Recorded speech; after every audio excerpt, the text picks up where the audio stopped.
E aí, pessoal, tudo bem?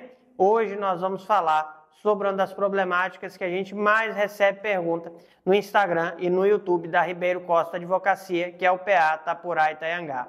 Primeira coisa que eu quero destacar para vocês, o PA Tapurá Itanhangá, situado na região do Vale do Arinos, no Mato Grosso, é um projeto de assentamento que foi criado sobre área de terras devolutas, devidamente arrecadada e destinada pela União para essa finalidade. Então, ele não é fruto de nenhum processo de desapropriação ou de ocupação ou invasão de terras devolutas ou ocupação ou invasão de terras particulares, tá? O PA foi constituído na década de 90 para ser um dos projetos de assentamento modelo no Brasil e ele conta com mais de 1.500 lotes, sendo um dos maiores projetos de assentamento da América Latina, quiçá o maior do Brasil. Nesse período, a região onde o projeto de assentamento se situava era uma região muito isolada, distante de Sorriso, distante de Lucas do Rio Verde e de outros grandes centros. Então, quem foi para lá encontrou um vilarejo e o sertão pela frente, a missão de conseguir tornar aquela terra produtiva, tá? Poucos recursos financeiros, o auxílio do INCRA também era escasso, na maioria das vezes as pessoas mal conseguiram construir uma casa de madeira no lote e mal conseguiram desmatar 10 hectares de terra, lembrando que o recurso que veio do INCRA para eles começarem esse desmatamento impelia que fosse feito com trator de esteira, tá? E não permitia desmatamento com motosserra, isso ainda na década de 90. Outra questão que eu quero destacar para vocês, o perfil do parceleiro muda de acordo com a época em que ele tenha ingressado no imóvel. Esses parceleiros, esses beneficiários que ingressaram no imóvel na década de 90 têm um perfil completamente diferente da geração de parceleiros que vocês conhecem hoje, tá? Eles são mais semelhantes aos colonos que ingressaram no Rio Grande do Sul, em Santa Catarina, tá? No Paraná, para desbravar a agricultura. Aquela região ofereceu para eles, naquele período, uma dificuldade gigantesca de subsistência e desenvolvimento. Pensa o seguinte, o INCRA publicou o edital, começou a seleção de famílias, os imóveis não tinham residência, não tinha infraestrutura nenhuma e estavam distantes dos centros comerciais mais próximos. Pensem só na dificuldade. Quando você vai criar um projeto de assentamento, conforme dispõe a Política Agrícola Nacional, especialmente no artigo 187 da Constituição Federal, é necessário que a localização desse projeto de assentamento seja estratégica. Estratégica por quê? Os parceleiros têm que conseguir adquirir insumos a um preço competitivo, ou seja, a um baixo preço. Por quê? Para que esses insumos possam ser empregados na produção e que essa produção possa ser comercializada a um preço competitivo. Problemas.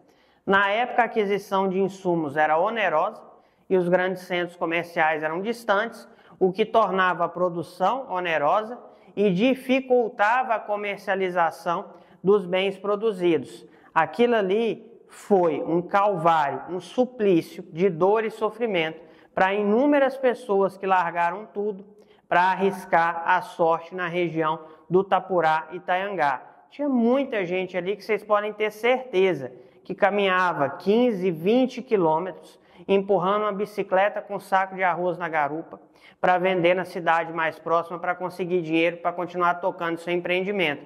Essas pessoas eram pessoas simples, que venderam tudo que tinha para investir nos seus imóveis e arriscar a sorte no desenvolvimento econômico e social da nação, na expectativa de conseguir o domínio e a propriedade desses imóveis anos mais tarde, só que a história não foi bem assim, tá?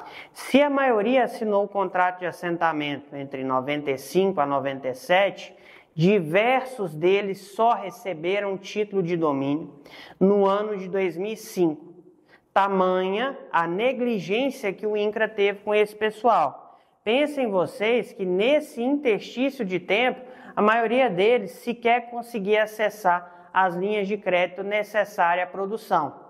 Pensem vocês no sofrimento de estar num lugar sem água encanada, sem energia elétrica, distante da cidade, dos pontos de apoio de saúde e educação, mais próximos e, na maioria das vezes, sem possuir sequer um carro ou outro veículo que pudesse deslocar até na cidade, tendo que produzir praticamente do zero, com alto custo de insumo e dificuldade para vender a produção, e de 7 a 10 anos depois você vai receber um título de domínio. Esse foi o primeiro impacto. A maioria dessas pessoas não sabia sequer que tinha que pagar por esse título de domínio. Quando um título de domínio é entregue, o correto é que seja ministrada uma palestra, uma aula instrutiva para os beneficiários, explicando a eles seus direitos e deveres, quais são as obrigações para que eles têm com o INCRA e qual a obrigação do INCRA para com eles, só que a gente sabe que isso não funciona dessa forma. Muitos beneficiários enfrentaram, nesse primeiro momento, já de cara, dificuldade para conseguir o boleto para promover a quitação do título, devido à desorganização do INCRA e à falta de informação. Pensa comigo, quem assinou o contrato de assentamento em 97, em 2007, já teria os 10 anos para requerer a liberação de cláusula resolutiva. Lembrando, a partir do momento que você quitou o título, as cláusulas resolutivas perdem automaticamente vigência e o requerimento de liberação passa a ser ato meramente formalístico. Daí para frente, se o INCRA quiser arguir descumprimento, ele tem que arguir da data da quitação para trás e conseguir comprovar isso aí de modo expresso e inequívoco, tá? É a primeira linha de corte que eu quero fazer com vocês. Então, guardem isso aí em mente, porque a gente vai voltar a abordar isso aí no futuro. Uma outra situação é que muitos desses parceleiros abandonaram os lotes porque não conseguiam sobreviver no imóvel. Teve muita gente que trocou lote em passagem de ônibus, em bicicleta ou mesmo em uma carona para a cidade. Trocou como? Se esses lotes não podem ser comercializados, abriu mão das benfeitorias que já haviam sido realizadas para outra pessoa que queria ocupar o imóvel, para que essa outra pessoa pudesse tentar a regularização junto ao INCRA, numa época em que ninguém queria enfrentar esse projeto de assentamento. Todo projeto de assentamento é assim. No começo, ninguém quer enfrentar as dificuldades, tá? Então, existe uma segunda camada de pessoas que ingressaram nesse imóvel posteriormente, em algum dos lotes, que têm direito a requerer a regularização através de um procedimento conhecido como regularização de ocupante irregular. E essas pessoas têm o direito de que o INCRA lhes forneça essas informações e lhe assegure essa possibilidade de regularização, ok? Então, beleza, a gente já entendeu a história até aí. Esses imóveis começaram a sofrer uma valorização ainda no ano de 2015. Por quê? Porque a região é de terra plana e, embora não seja de terra extremamente fértil, possui vocação para a agricultura extensiva. E é normal. A pessoa está lá desde 95, em 2015, ela já teve condições de constituir lavoura mecanizada, de ter uma boa casa, de comprar um bom veículo e de fazer tudo isso ao arrepio da negligência do INCRA, que abandonou eles lá. A própria sorte, isso não é mentira, tá? Não basta assentar a pessoa, é necessário dar condições de produção, dar suporte e dar apoio. Caso contrário, isso não é reforma agrária, é sentença de morte se abandonar a pessoa no meio do sertão, a própria sorte, da forma como foi feito com a maioria das pessoas ali. E quem resistiu, quem conseguiu chegar até 2015 é um guerreiro. E quem está lá até os dias atuais, meu Deus, merecia receber um prêmio do INCRA, porque essas pessoas realmente são o expoente do que a gente espera da reforma agrária no Brasil. Esquece esse estigma de reforma agrária como agricultura familiar. A reforma agrária se inicia como agricultura familiar e ela tem um enorme potencial econômico para que aquelas famílias que estão ali consigam progresso e desenvolvimento econômico e financeiro, que eles superem a etapa de agricultura familiar, se tornem produtores rurais de média escala, gerem empregos, capacitem seus filhos e tragam progresso e desenvolvimento para a região onde eles estão inseridos. Você não assenta a pessoa para ela começar num patamar de vida e morrer no mesmo patamar. É óbvio que não. É natural do ser humano querer progresso e desenvolvimento e foi o que ocorreu ali, tá? Vamos fazer um terceiro corte nessa história. Houve ali algumas condutas ilícitas praticadas por pessoas isoladas. Houve negociação de lote em projeto de assentamento, coisa que não pode ocorrer, tá? E houve por parte de determinadas pessoas. Essas pessoas realmente têm que ser tratadas a rigor do que dispõe a legislação. Só que isso aí é um caso à parte. A reconcentração fundiária, que é uma pessoa adquirir 4, 5, 6 lotes em um projeto de assentamento, é uma conduta vedada, assim como utilizar um terceiro como laranja para se fazer passar por real possuidor do lote, tá? Existem casos assim lá? Existe, já foi comprovado no inquérito, tá? Uma coisa completamente diferente é você entender que todos os parceleiros estão irregulares e que os justos pagarão pelos culpados, que é o que está acontecendo no Tapurá e Itaiangá, tá? Veja, uma pessoa que está ali há mais de 20 anos está sendo conduzida para se retirar do imóvel, sem chance de defesa, que a partir do momento que há o ingresso com a ação judicial, não está sendo analisado o direito de contraditório e ampla defesa, é proferida a liminar pelo juiz. Quando o INCRA requer a retomada do lote, o juiz não reconsidera a liminar ou reconsidera em raríssimos casos, e todas as decisões que deferem a liminar são idênticas. Os casos não são analisados de acordo com as suas particularidades. Se os casos não são analisados de acordo com as suas particularidades, há cerceamento de defesa. Por quê? Porque as provas não são analisadas. Não é dado à parte exercitar o contraditório e ampla defesa se você peticiona e o juiz ignora o conteúdo da petição e o conteúdo das provas e somente analisa as provas que são produzidas pela parte contrária. Isso é caso de cassação de sentença em recurso de apelação, de cassação de decisão em recurso de agravo por instrumento, tá? Tem muita gente ali que está sofrendo tentativa de retomada, filho, porque outorgou procuração ao pai para ajudar ele a resolver questões em banco. Filhos, simplesmente porque estão assentados no lote ao lado do pai, sendo que o próprio INCRA incentivava essa prática como forma de que as partes promovessem mutirão nas épocas de plantio, de colheita, de que se auxiliassem emprestando um pulverizador, uma plantadeira, um trator, de que eles desenvolvessem espírito de trabalho coletivo e amparassem uns aos outros. O INCRA sempre incentivou isso aí e hoje ele está perseguindo esse tipo de conduta, tá? Há casos ali que são terríveis. E o que me preocupa nessas pessoas que são tituladas e que estão sofrendo esses processos? O cerceamento de defesa, que viola a disposição expressa no artigo 5º da Constituição, inciso 55, bem como a violação a outros dispositivos no Código de Processo Civil, na Lei de Processo Administrativo Federal, porque essas pessoas estão sofrendo tentativa de retomada por ação civil pública sem sequer ser notificados da irregularidade na esfera administrativa, e essa notificação deveria obrigatoriamente preceder qualquer tentativa de retomada judicial. Na retomada judicial é deferido uma liminar imediato, sem sequer considerar as provas produzidas pelo INCRA, tá? Todas as liminares são decididas de modo genérico. Quem já teve contato com os processos, infelizmente, sabe disso, e tem gente que quitou o título, está fora do prazo de vigência de cláusula resolutiva e está sofrendo essa tentativa de retomada, quando o INCRA não poderia mais agir dessa forma, tá?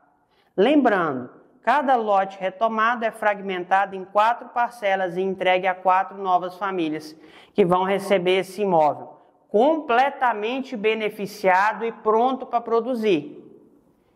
Situação essa que foi feita pelo trabalho, pelo esforço, pela dificuldade enfrentada por outra pessoa. Ah, mas tem gente que está errado, tem que sofrer a punição. Tem. Agora, da mesma forma que você não pode executar uma pena de morte arbitrária e arriscar condenar um inocente, não existe sequer pena de morte no Brasil, você não pode pegar uma pessoa de 60, 70 anos de idade que sacrificou a vida inteira dela no imóvel e colocar ela na rua sem assegurar a ela o direito de ampla defesa e contraditório. Essa pessoa vai fazer o que da vida? Morrer? Ela sacrificou a vida inteira dela por esse imóvel. Ela sacrificou a juventude no sertão sem apoio nenhum do INCRA, na esperança de se tornar proprietário. Atingiu, na maioria das vezes, sucesso econômico e financeiro e está sendo punido por isso, pela culpa de um terceiro, tá? Muita gente ali está sendo punida arbitrariamente por erro que nunca cometeu, porque ali não estão sendo diferenciados culpados de inocente.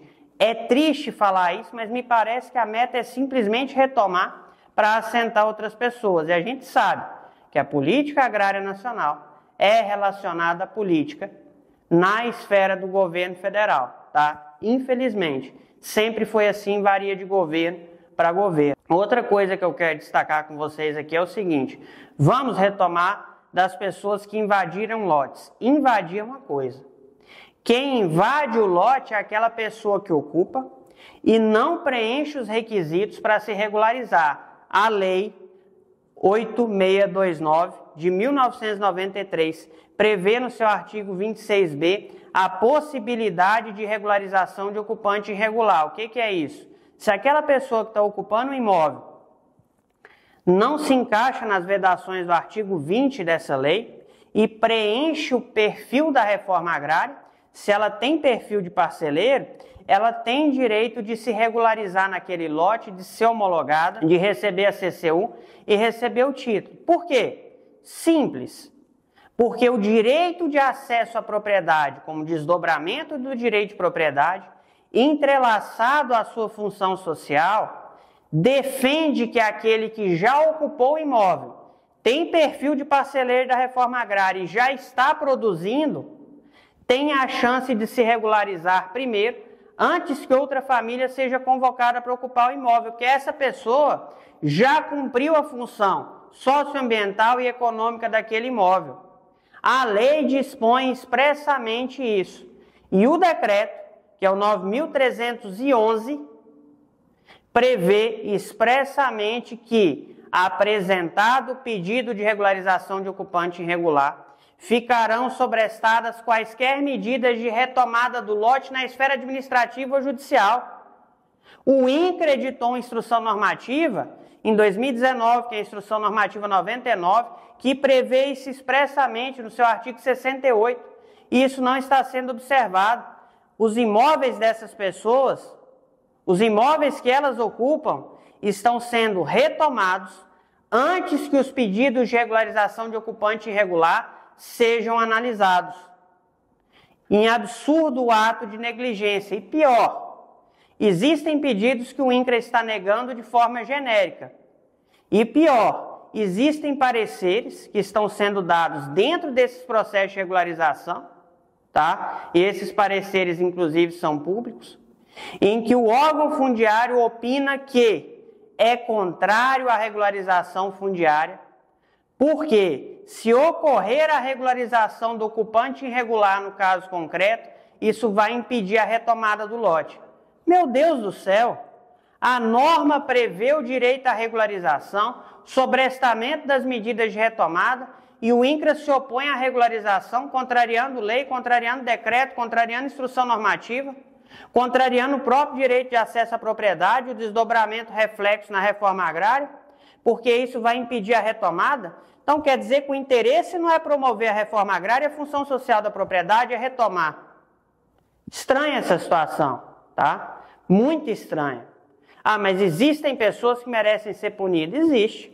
É óbvio que existe alguém que está errado lá dentro.